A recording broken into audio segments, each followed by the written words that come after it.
ইস্তেগফার আলোচনা করেন।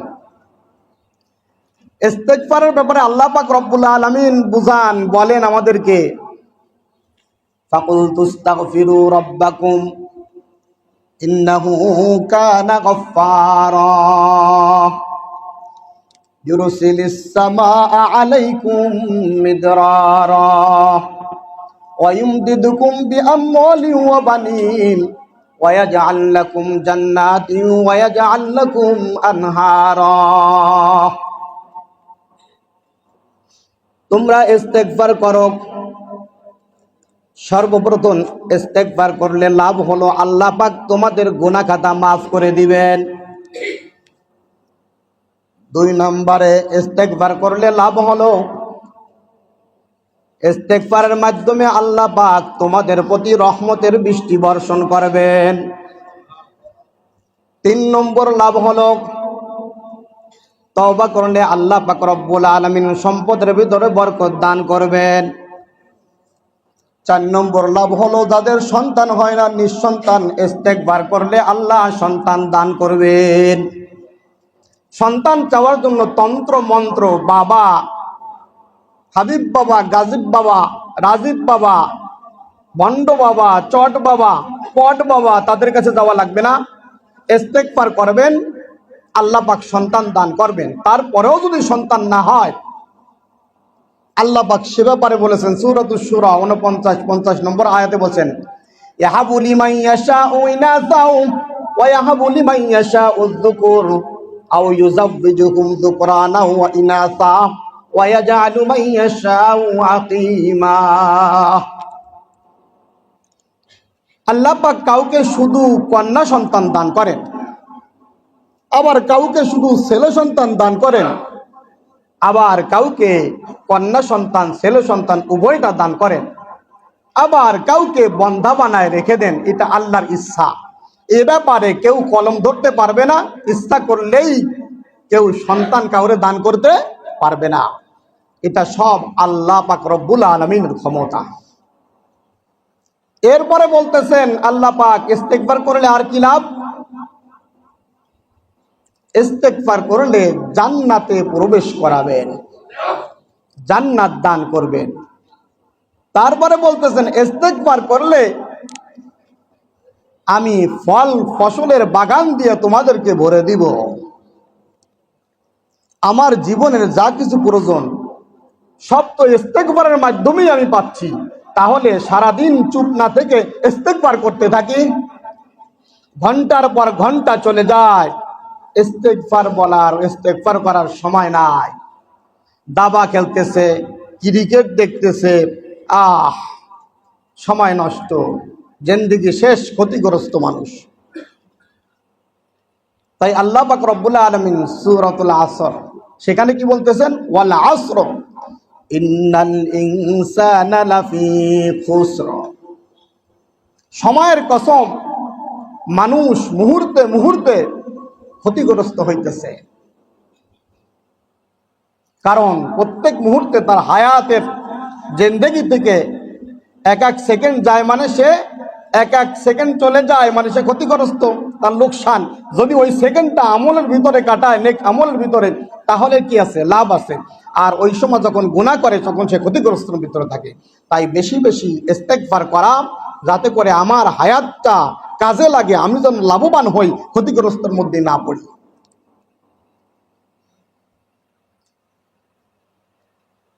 তিন নম্বর আমল, গুনাহ থেকে বেঁচে থাকার 3 নম্বর আমল 5 ওয়াক্ত নামাজ আদায় করা। আল্লাহ পাক রব্বুল আলামিন সূরা হুদ আয়াত নম্বর 114 সেখানে আল্লাহ পাক রব্বুল আলামিন বলেন, ওয়া আকিমিস সালাতা তারাফাইন নাহারি ওয়া যুলাফাম মিনাল লাইল ইন্নাল হাসানাতি ইযহিবনাস সাইয়্যাত যালিকা যিকরা লিয-যাকিরিন। তোমরা দিনের দুই অংশে নামাজ আদায় কর, নিশ্চয়ই নেক আমলের মাধ্যমে গুনাহসমূহ মোচন হয়ে যায়।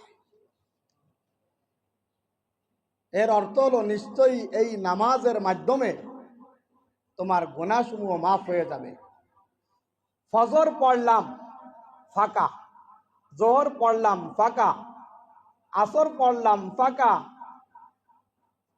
এরপরে আবার মাগরিব পড়লাম ফাঁকা, আবার মাগরিবের পরে আবার ঈশা পড়লাম, ঈশা পর্যন্ত আরেকটা ফাঁকা। অর্থাৎ এই ফাঁক ফোকড়ে যখন কিছু গুনাহ হয়ে যাবে, প্রত্যেক নামাজের মাধ্যমে প্রত্যেক যে ফাঁকা আছে, বিরতি আছে, এই জায়গার গুনাহটা আল্লাহ মাফ করে দিবে নামাজের মাধ্যমে। সুতরাং 5 ওয়াক্ত নামাজ ঠিক মতো আদায় করব। আল্লাহ রাসূলের কাছে এক ব্যক্তি এসে বললেন, ইয়া রাসূলুল্লাহ, আমি গুনাহ করেছি,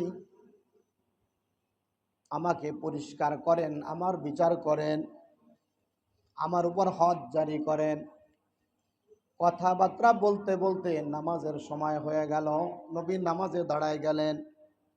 ওই ব্যক্তিও নবীর সাথে নামাজ আদায় করলেন। নামাজের পরে আবার বললেন, ইয়া রাসূলুল্লাহ, আমাকে পরিষ্কার করেন আমার ব্যাপারটা। আমি যে গুনাহ করছি নামাজের পূর্বে বললাম, ওই ব্যাপারটা আবার আপনি দেখেন। নবী জিজ্ঞাসা করলেন, তুমি কি আমাদের সাথে নামাজ আদায় করেছ?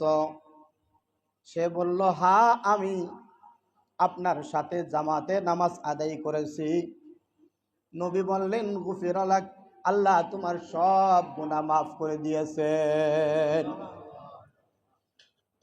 তাহলে জামাতের সহিত নামাজ আদায় যদি করি, আমার গুনাহ খাতা কি হবে? মাফ হবে। নামাজ হচ্ছে জামাত শুরু, ওইখানে ঘুরে ঘুরে বেড়াইতেছে। জিন্দেগি কিভাবে বরবাদ হচ্ছে সে টেরও পাচ্ছে না। তাহলে ঠিক মতো নামাজ আদায় করবো ইনশাআল্লাহ, তাহলে গুনাহ থেকে বাঁচতে পারবো। আল্লাহ সবাইকে 5 ওয়াক্ত নামাজ জামাতের সহিত আদায় করার তৌফিক দান করে।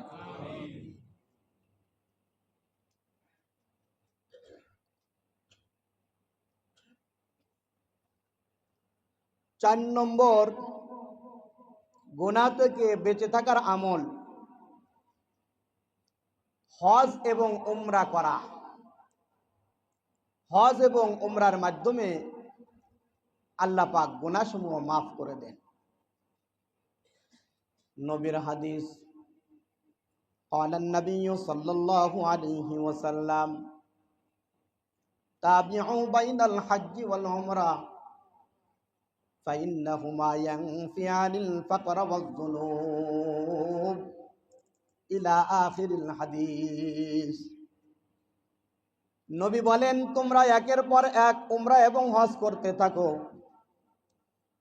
উমরা এবং হজের মাধ্যমে আল্লাহ পাক তোমাদের অভাব অনটন দূর করে দিবেন এবং তোমাদের গুনাহসমূহ মাফ করে দিবেন।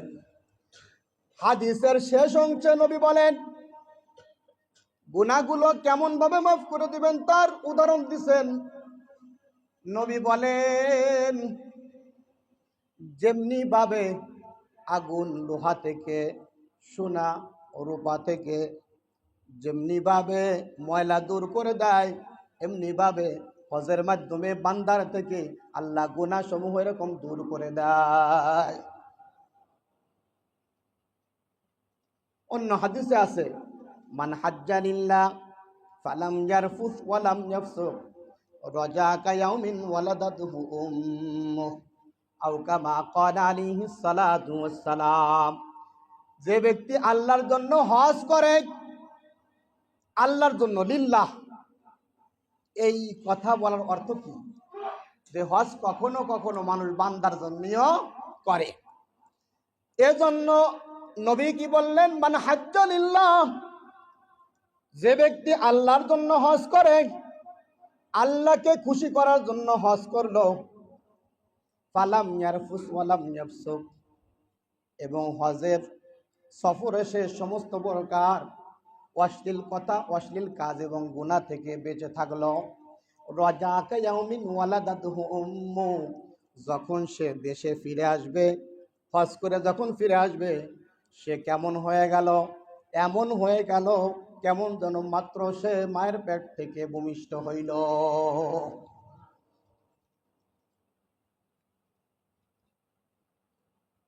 কিন্তু কথা হাদিসের ভিতর একটা, মান হাজ্জা লিল্লাহ, হজটা কার জন্য হইতে হবে? আমার হাজি সাহেবকে আমি খুশি হইলাম, হইবে হজ না, বরং কি ভাই, আল্লাহ যদি হাজি হিসাবে কবুল করে আমাকে, এটাই আমার সবচেয়ে বড় পাওয়া, বড় চাওয়া। মান হাজ্জা লিল্লাহ, হজটা আল্লাহর জন্য হইতে হবে। যে আমল আল্লাহর জন্য করা হয় ওই আমল কবুল হয়, আর যে আমল আল্লাহর জন্য করা হয় না ওই আমল কবুল হয় না। যে আমল আল্লাহর জন্য করা হয় ওই আমলে সুগিরান বের হয়, যে আমল আল্লাহর জন্য করা হয় না ওই আমলে দুর্গন্ধ বের হয়। কিতাবের ভিতরে আছে এই দুর্গন্ধ এবং সুগন্ধ ফেরেশতারা টের পায়।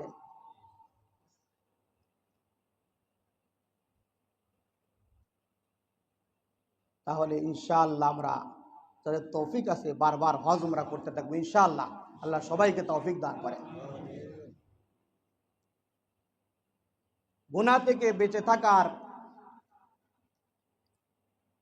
5 নাম্বার এবং 6 নাম্বার আমল একই হাদিসের ভিতর দুইটার উদাহরণ আছে।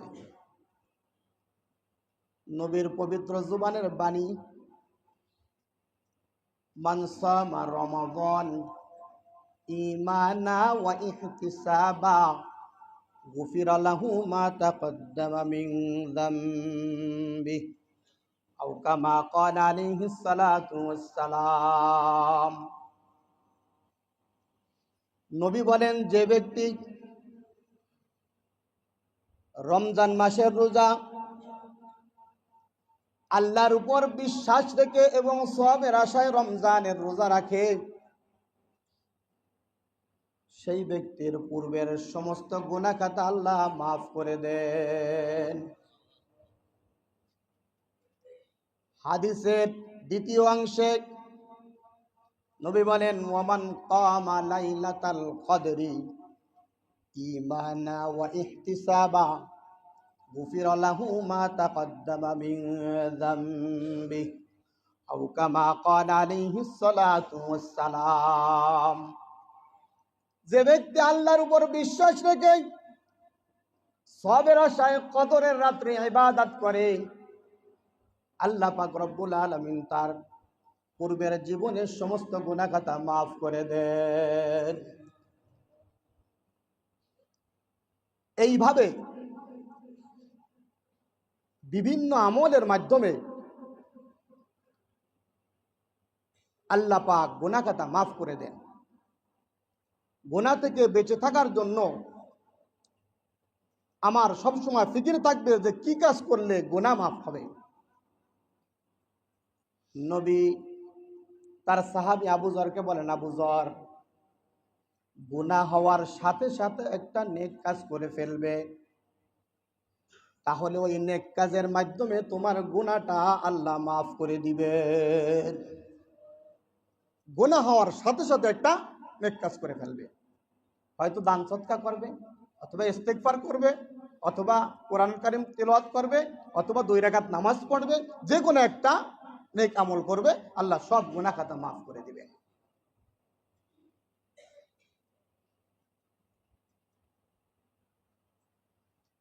জীবনে তাহাজ্জুদ তো আছে কিন্তু গুনাহ ছাড়তে পারি না, তেলাওয়াত আছে কিন্তু গুনাহ ছাড়তে পারি না, 5 ওয়াক্ত নামাজ ঠিক মতো পড়ি কিন্তু গুনাহ ছাড়তে পারি না। হাদিস কোরআন ব্যাখ্যা করলে দেখা যায় নেক আমল কম হোক কোনো সমস্যা নাই, কিন্তু গুনাহ থেকে পুরাপুরি বাঁচতে হবে। তাই আল্লাহ পাক রব্বুল আলামিন বলেন, ওয়াযারু যাহিরাল ইসমি ওয়া বাতিনা ইন্নাল্লাযীনা ইয়াকসিবুনাল ইসমা সায়ুজজাউনা বিমা কানু ইয়াকতারিফুন। দেখা যায় গুনাহ ছেড়ে দাও, দেখা যায় না গুনাহ ছেড়ে দাও। যারা গুনাহ ইনকাম করছো তাদের গুনার শাস্তি তোমরা দ্রুতই তোমরা পাবে। সুতরাং গুনাহ থেকে বেঁচে থাকার জন্য আমার আপ্রাণ চেষ্টা থাকবে। একটা গুনাহ মানে একটা আগুনের ফুলকি। একটা আগুনের ফুলকি যেমন বিশ্বকে জ্বালাই দিতে পারে, ঠিক একটা গুনাহ আমার আমলনামা একদম জ্বালাইয়া পোড়াইয়া ছারখার করে দিতে পারে। একটা গুনাই আমার আখিরাত বরবাদ করবে, একটা গুনাই আমার দুনিয়া বরবাদ করে দেবে। আল্লাহ পাক আমাদের সবাইকে যে আলোচনা করলাম আমাকে এবং আপনাদের সবাইকে আমল করার তৌফিক দান করেন, আমাদের সবাইকে গুনাহ থেকে বেঁচে থাকার তৌফিক দান করেন। ওমা আলাইনা ইল্লাল বালাগ।